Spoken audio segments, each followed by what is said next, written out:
सुनेर लाग्यो मलाई मोहनीको प्यार बाँसुरीको धुन सुनेर लाग्यो मलाई मोहनीको प्यार बाँसुरीको धुन सुनेर म त भुली गएछु घरबार बाँसुरीको धुन सुनेर बाँसुरीको धुन सुनी भएछु म पागल भएछु म पागल भएछु म पागल उल्टै भई सिंगार बाँसुरीको धुन सुनेर बाँसुरीको धुन सुनेर म त भुली गएछु घरबार नारद शारद जी शंकर भूली गए नारद शारद जी शंकर भूली गए शंकर भूली गए शंकर भूली गए चौधै लोका भूल्यो संसार बाँसुरीको धुन सुनेर बाँसुरीको धुन सुनेर इन्द्रादि देवगण सूर्यमण्डलबाट इन्द्रादि देवगण सूर्यमण्डलबाट सूर्यमण्डलबाट बोल्न लागे जय जयकार बाँसुरीको धुन सुनेर लाग्यो मलाई मोहनीको प्यार बाँसुरीको धुन सुनेर ज्ञान र विवेक रहित मानव कहिले अनुभवी हुँदैनन् अनुभवी बिना जीवनमा सत्यको मार्ग हिँड्न सक्दैनन् भनेर यहाँ बताउनुहुन्छ तिरिरे बज्दैछ श्यामको बाँसुरी तिरिरे बज्दैछ श्यामको बाँसुरी मन उड्यो कृष्णजीलाई भेटो कसरी हो मन उड्यो कृष्णजीलाई भेटो कसरी वृन्दावनमा खोज्दै गए गाई चराउनेलाई यमुनामा हेर्दै आए रस रचाउनेलाई लुक्नु भो कृष्णजी भेटो कसरी मन उड्यो कृष्णजीलाई भेटो कसरी हो मन उड्यो कृष्णजीलाई भेटो कसरी तिरिरी बज्दैछ श्यामको बाँसुरी मन उड्यो कृष्णजीलाई भेटो कसरी चन्द्रमाले लुकायो कि मेरो कृष्णलाई पवनले उडायो कि राधेश्यामलाई बजाऊ न कृष्णजी तिम्रो बाँसुरी ओ मन उड्यो कृष्णजीलाई भेटो कसरी ओ मन उड्यो कृष्णजीलाई भेटो कसरी तिरिरी बज्दैछ श्यामको बाँसुरी मन उड्यो कृष्णजीलाई भेटो कसरी हृदय नै फाट्न लाग्यो तिमीलाई सम्झँदा ओ हृदय नै फाट्न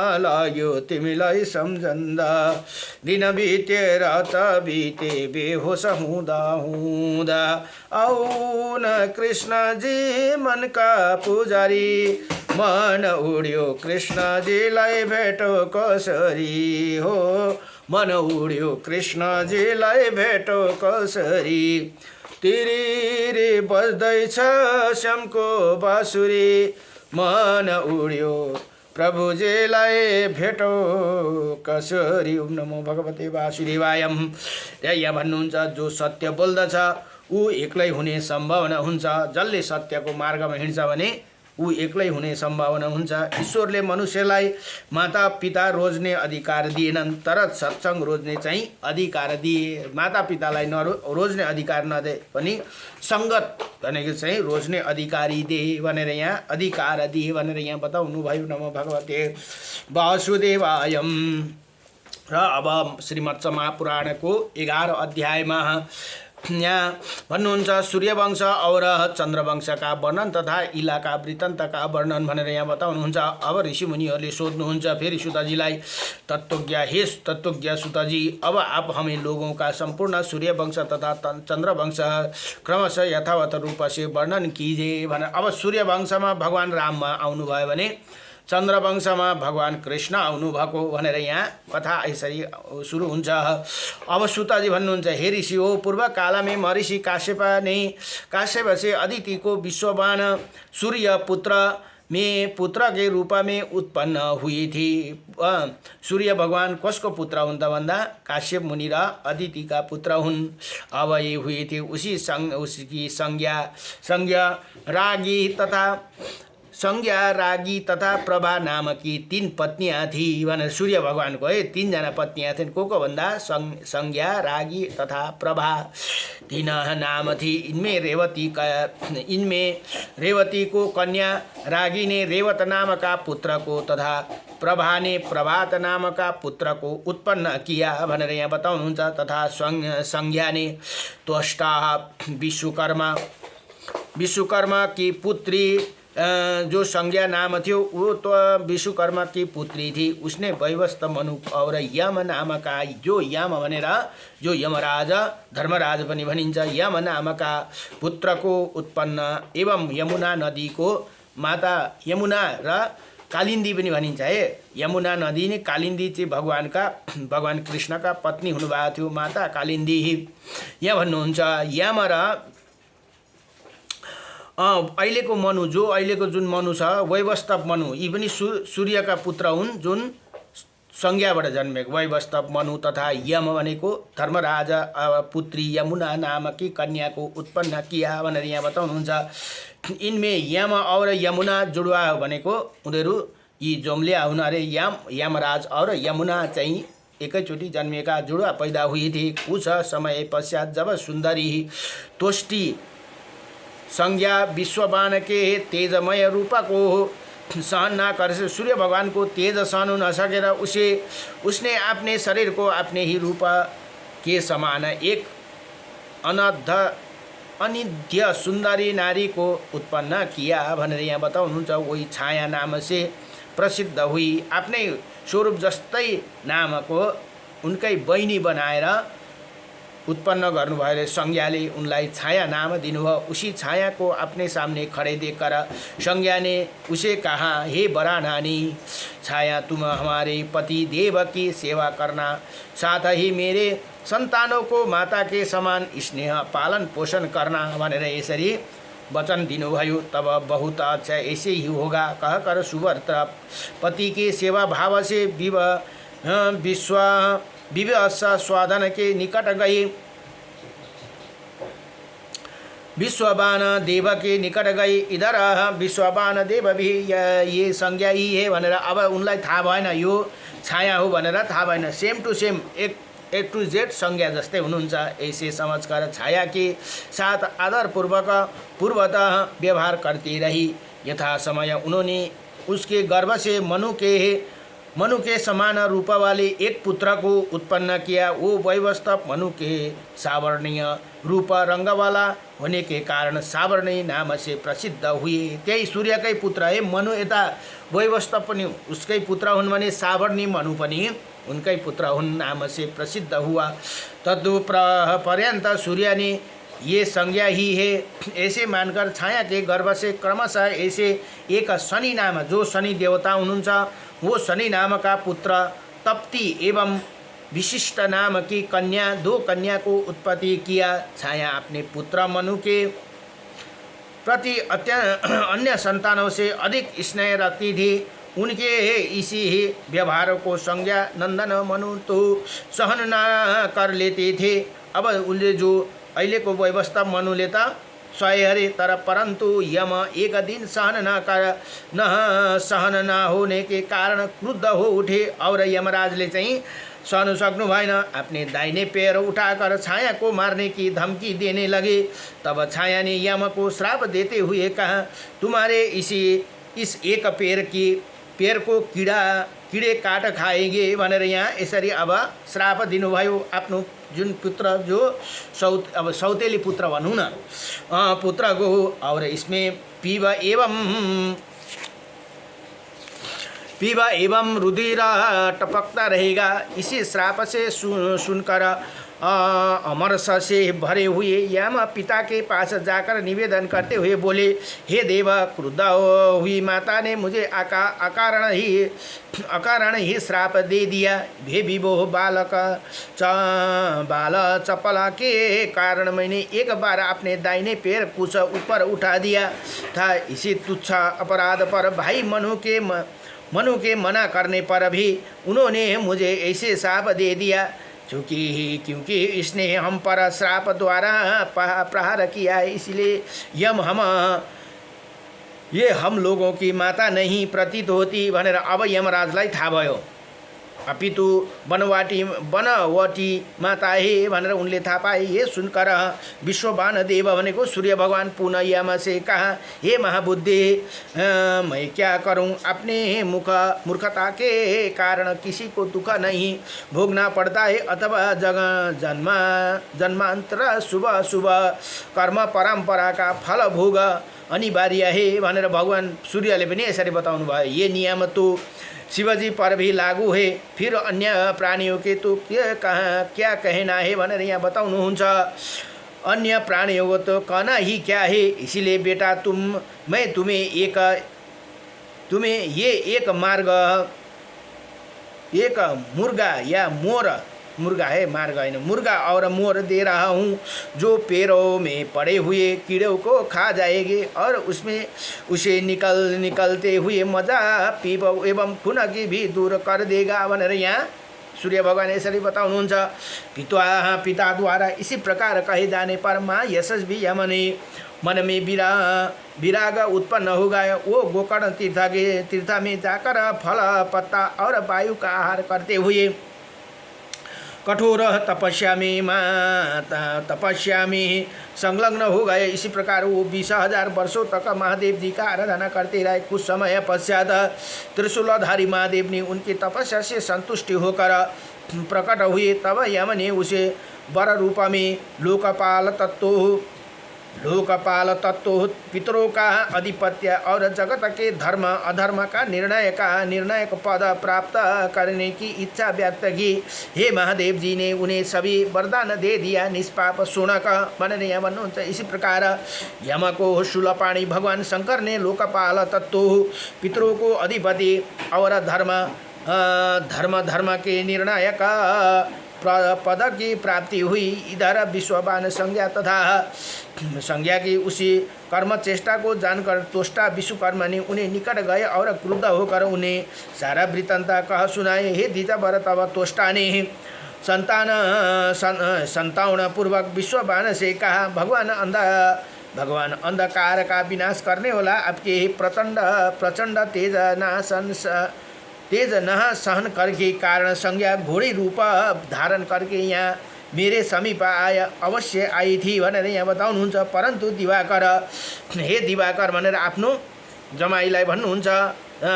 विश्वकर्मा तोष्टाले मैंने उसे ये कहते हुए घर में घुसने से मना कर दिया था, क्योंकि तू अपने पति देव को जानकारी के बिना छिपकर यहाँ मेरे पास आई है, इसलिए मेरे भवन में प्रवेश नहीं कर सकती भनेर मैले यसरी अपनी पुत्रीलाई यहाँ घरमा बस्नु दिइनँ भनेर यहाँ बताउनुहुन्छ। इसी प्रकार मेरे निषेध करने पर आपके और मेरे दोनों स्नेह से निराश होकर वही अनिंदिता संज्ञा मेरु देश में चली गई और वहाँ उसी घोड़ी रूप से ही भूतल पर स्थिति है भनेर यहाँ आफ्नो पिताजी ससुराले बताइदिनु भयो भगवान सूर्यलाई। इसलिए हे दिवाकर, यदि मैं आपका अनुग्रह भाजन हूँ तो आप मुझ पर प्रसन्न हो जाइए और मेरे एक प्रार्थना स्वीकार कीजिए भनेर यहाँ भन्नुहुन्छ। हे प्रभु, मैंने आपका इसी असाह तेज को खदारने वाले भनेको त्यसलाई अलिकति छाँटने वाले यंत्र पर चढ़ाकर कुछ कम कर दूंगा। इसी प्रकार आपके रूप को लोगों के लिए आनंददायक बना दूंगा।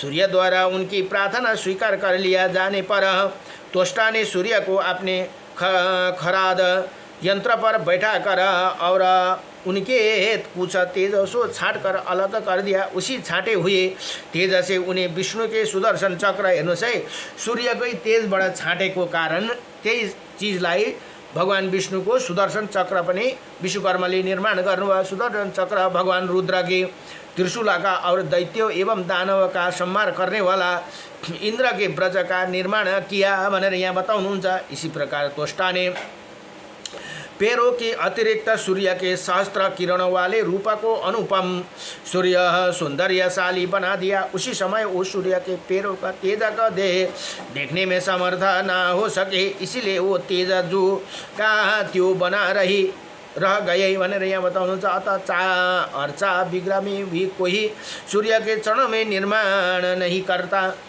यदि कोई वैसा करता तो उसे मरने पर अत्यंत निंदित पापिष्ट गति प्राप्त होती। इसी लोक में वो दुख भोगता हुआ कुष्ठ रोगी हो जाते। इसीलिए धर्मात्मा मनु ने मनुष्य को चरित्रों एवं कुष्ठ रोगी हो जाते। इसलिए धर्मात्मा मनुष्य को चित्रों एवं मंदिरों में कभी भी बुद्धिमान देवेश्वर सूर्य के पैरों का नहीं बनाना चाहिए भनेर जहाँ सूर्य भगवान को सर्वांग भएको मूर्ति त्यही कारण मन्दिरमा कहीँ नराख्नु भनेर यहाँ बताउनु भयो। खाली शिरको मात्रै हुन्छ सूर्य भगवान को नहीं बनवाना चाहिए भनेर यहाँ बताउनुहुन्छ। पुरा सर्वाङ्गे मूर्ति नबनाउनु अरे। अब यहाँ त्वष्टाद्वारा भनेको विश्वकर्माद्वारा संज्ञा पता लगा दिए जाने पर उन्हें देवेश्वर भगवान सूर्य भूलोक में जा पहुँचे। वहाँ उनके द्वारा संज्ञा से अश्विनी कुमारों की उत्पत्ति हुई। ये एकदम तथ्य बात है। संज्ञा के नाम के अग्रभाग से उत्पन्न होने के कारण उन्हें नाकबाट उत्पन्न भएको अरे। नासिका के अग्रभाग से उत्पन्न होने के कारण दोनों न सत्य और दर्शन नाम से ही विख्यात हुए और उसी दोनों पश्चात अश्वरूपधारी सूर्य देव को पहचान कर त्वष्टा की संज्ञा परम संतुष्टि और हर्षण पूर्वक चित्त से पति के साथ विमान पर बैठकर स्वर्गलोक में और आकाश को चली गई। छाया की संतानों में तपोधन सावर्णी मनु आज भी सुमेरु पर्वतगिरी पर विराजमान है। शनि ने आपकी तपस्या के प्रभाव से ग्रह को समानता प्राप्त की। बहुत दिनों के बाद यमुना और तप्ती ये दोनों कन्या नदी रूप में परिणत हो गई। उसी प्रकार भयंकर रूप वाली तीसरी कन्या विष्टि भाद्रा काल कारण रूप में अवस्थित हुई।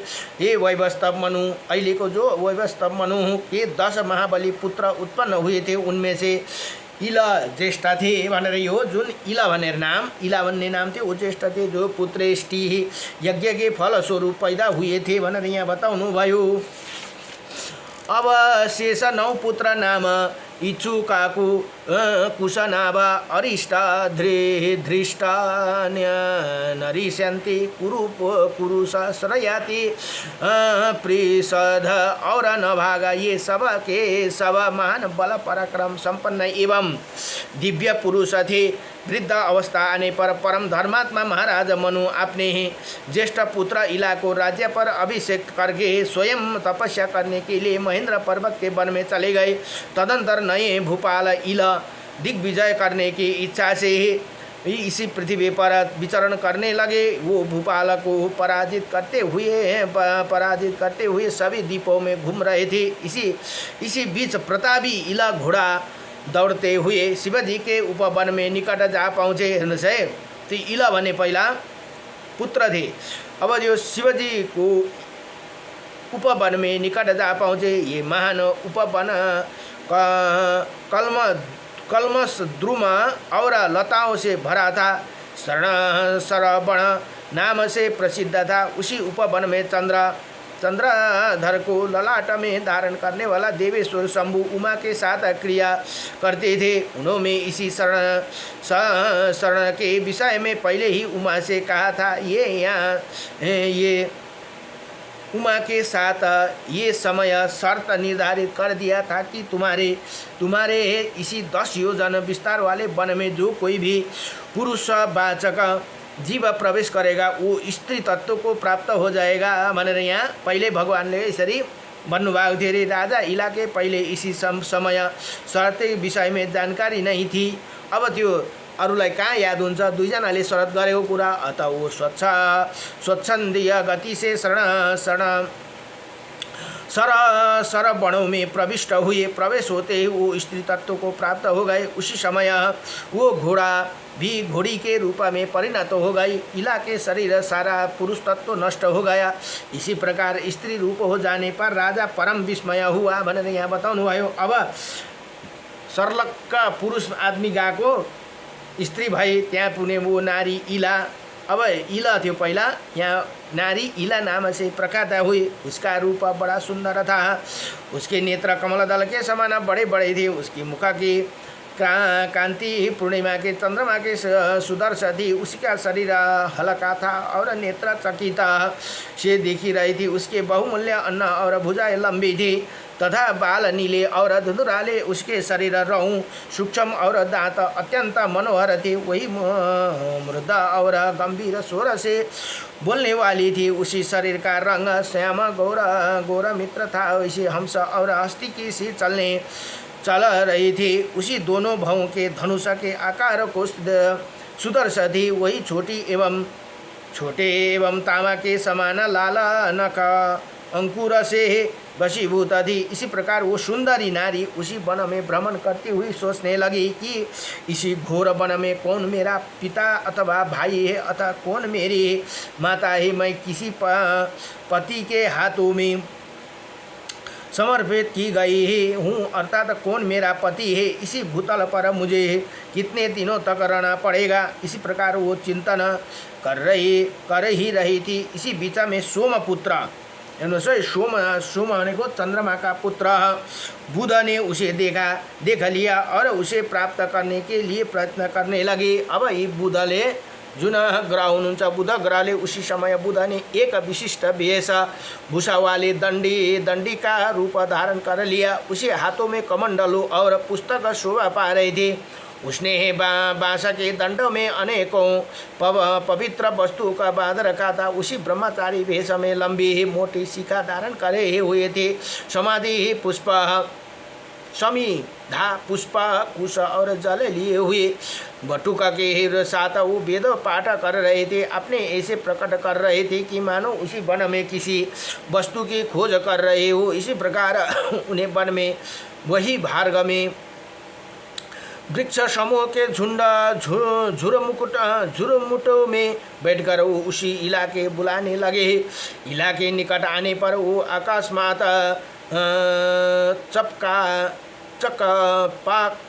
चपकाए हुए भांति उलाहना देते हुए उसे बोली, हे सुंदरी, हे अग्निहोत्री, आदि सेवा सुसारू का परित्याग करके तुम मेरे घर से कहाँ चली आई हो।